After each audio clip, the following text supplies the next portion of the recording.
Hello. What does IELTS stand for? What do you mean by lexical resources, cohesion, and coherence when it comes to your IELTS exam? Hello, my name is IJ Thomas, and I am a corporate trainer and an IELTS coach. I personally have got an academic 8.5 bands just recently in the IELTS exam, which I appeared, and I am here to impart skills and knowledge which will help you to go forward. Um, I have been training IELTS candidates for the past 7+ years, and there are certain things I noticed that when they start their preparations, they don't know exactly what they have to do before they get their desired scores. Many of them prepare, and when they appear for the exam, then after the 15 days or the 5 days, whenever your scores are expected, they just get around 6 bands. And this is even people with good skills in English. I had this excellent man who just recently, who's very good at English, whose skills were top notch, studied in English medium school since a child, but got just 6 bands in writing, which means that he just squeaked through. But I don't want this to happen to you. So let's get to the basics before you begin any IELTS coaching or training yourself. Please understand what this test is. So the best place to do that is to go to IELTS itself. Now you see there is something here. It is called IELTS.org. I have gone to the website, the official website, and I'm clicking the writing band descriptors. Incidentally, a lot of people, though they have written the test, they don't know what it stands for, but IELTS is International English Language Testing System. So I am just sharing how you can get 7 bands, 6 bands, so that 6.5 rather, so that you can go for your admissions in colleges abroad.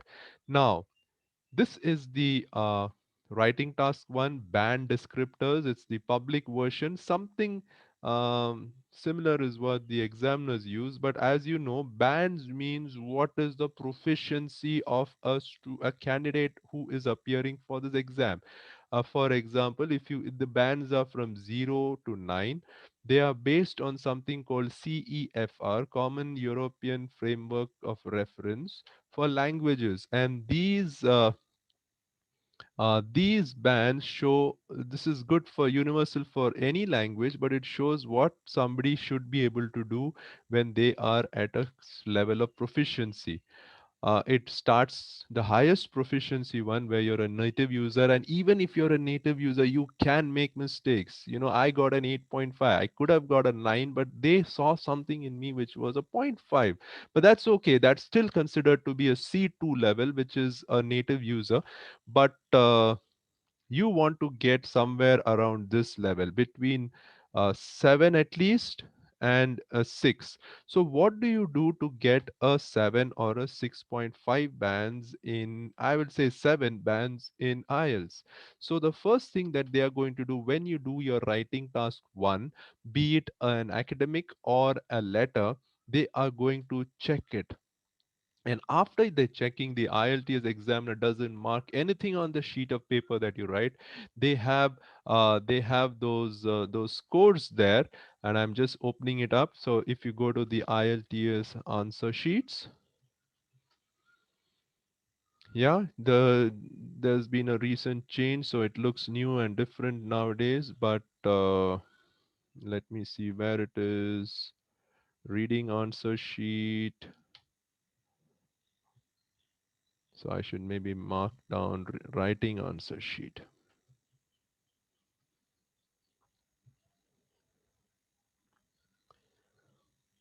Here it is. So this is writing task 1. I'm going for the writing task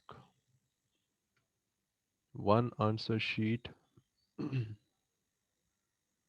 Yeah, so this is the official website. I'm showing this so that you can know that this is what the official website is talking about.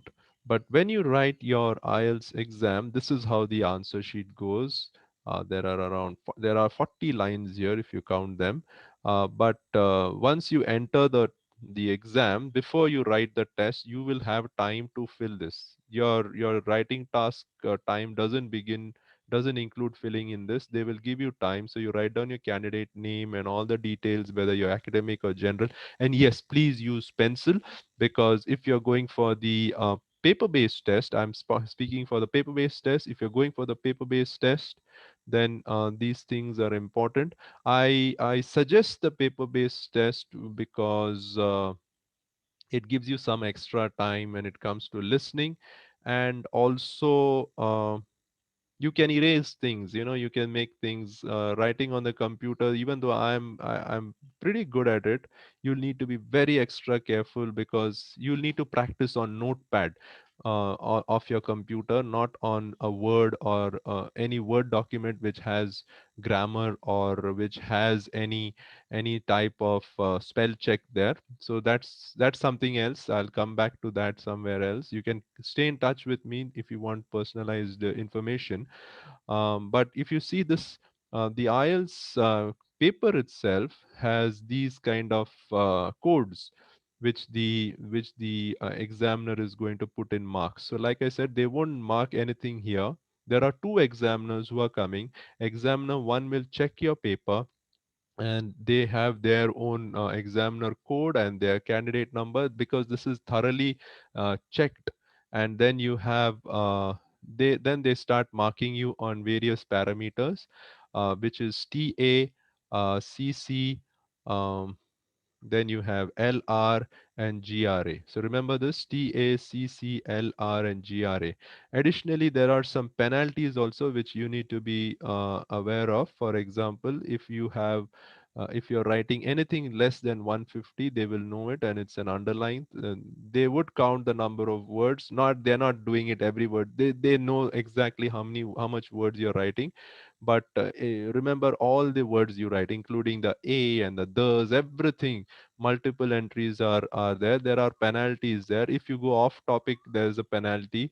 Basically, a penalty means that they will deduct maybe one band off your score. If you're writing memorized, this is the problem when you go to centers which have so many students. The problem is that most of the students are learning one type of essay or one type of task road, and they start writing that all. Then they appear at the center with hundreds of them writing in this place, and there are some 25, 30 essays which are writing task ones which look the same, illegible. It doesn't IELTS doesn't need your handwriting to be excellent and very nice and cursive and all that. It just needs to be readable. Then there are so these are the penalties that are there. So let's dive in and just see what does TACC mean, and what you can do to use this knowledge to get a 6.5 or at least a 7 and above. The heart is, I would wish that everybody gets a 9, but you just want what you want, which is a 7. So when you come to 7 TA, if you remember, the examiner is looking for task achievement. They are looking whether this person has done exactly what the task says. For the task would be to summarize. Suppose you have a typical IELTS sample question would be to summarize the information in academic, or to write a letter which has those bullet points. So have you answered according to that question? That's what TA would look for. So here, if you'd see, covers the requirements of the task. If it is A stands for academic, it presents a clear overview of main trends. This is where your overall statement is important, and it show differences. You're making contrasts in academic, or when it and then you're showing the stages, the progression is happening, is coming through clearly. For general students, GT means general training. It shows the general test. It presents a clear purpose. So your letter has it's extremely easy to understand. There is no confusion there. You have clearly told who you are and why you're writing. And the tone. There are three kinds of tones. You have a formal tone, you have a semi-formal tone, and you have an informal tone. Have you used the right tone when it comes to your general letter? And whether it's appropriate. So that is the two difference in task achievement that will be noted. And then task achievement also looks for whether you have clearly presented and highlighted all the key features, the bullet point, the key features of the chart or whatever you have to write a report on, the bullet points. And yes, seven band says that it could be more fully extended, which means here you have eight. For eight bands, everything is so perfect, there's nothing to do. So that is the TA, which is task achievement. Repeat after me: task achievement, TA. Then moving on, remember each of these parameters. TA means task achievement, CNC means cohesion and coherence, LR means lexical resource, and GRA stands for grammatical range and accuracy. Let's see if we can do that. What does TA mean? Task achievement. What does CC mean? Cohesion and coherence. What does LR mean? Did you get it?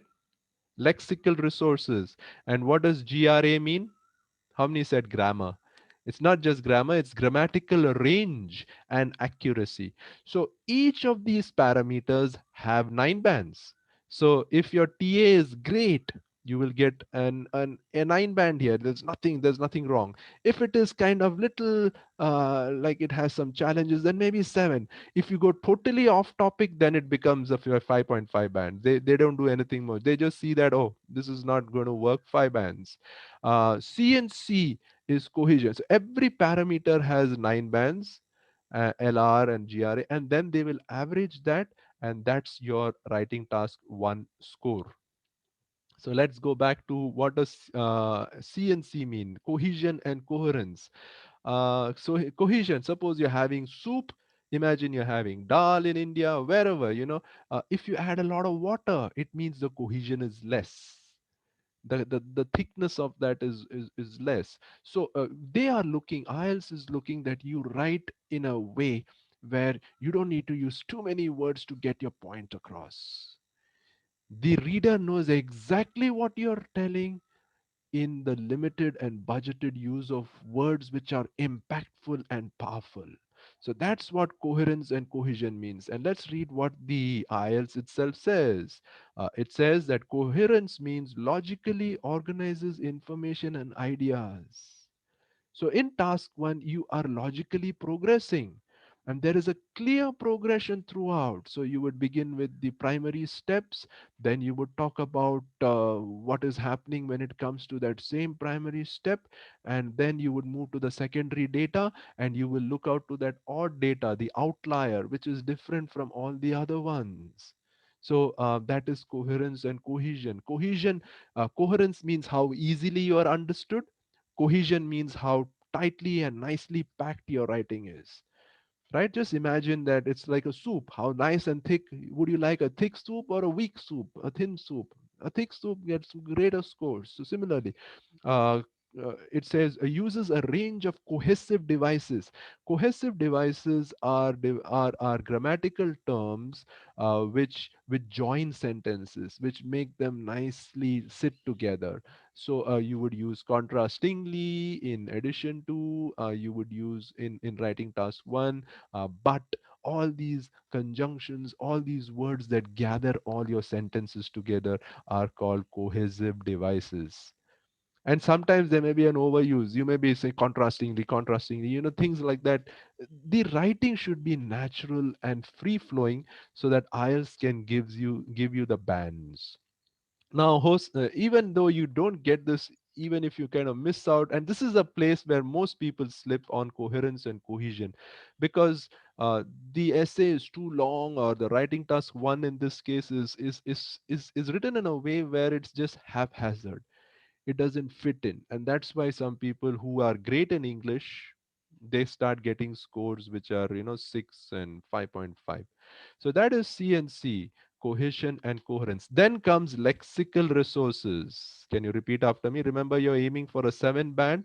LR is lexical resources, and here it says that the candidate uses a sufficient range of vocabulary to allow some flexibility and precision. So your vocabulary that you use, the words that you use, and you use common lexical items, which means this: when I am training my students, I tell them, suppose it says the pie chart, I tell them use the pie graphical representation. So you are using a less common lexical items. Lexis just means the collection of words, your vocabulary, your grammatical terms, and your awareness of the language. It's like your weaponry for using communication of English. So that's what lexis means, and lexical resource means how many things are there in that armory of yours. How many things are there that you can use to communicate? That's what lexus means, right? So it's just like how many how many clothes you have in your wardrobe. If you have just one, then your lexical resource is low. If you have many, you have many. So you can use one for a party occasion, you can use one pair of dress for clothing for a formal wear. You understand what kind of clothing to use where. Similarly, when it comes to lexical resources in English, you know what to use, when to use, how to use, and your devices are so many that you have a good LR. That's what I was highlighting here. Uses less common lexical items with some awareness of style and collocation. Style means the way you present it, how good you look. Is your letter crisp? Is it nicely? Is it confident? That's what style means. Collocation are groups of words that come together. They may not mean same individually, but they generally come together. For example, one collocation could be with extremely. So you could say extremely high, extremely low, extremely, extremely, um, let me think of the word, extremely good. So these are extremely is different, good is different, but together they form a collocation.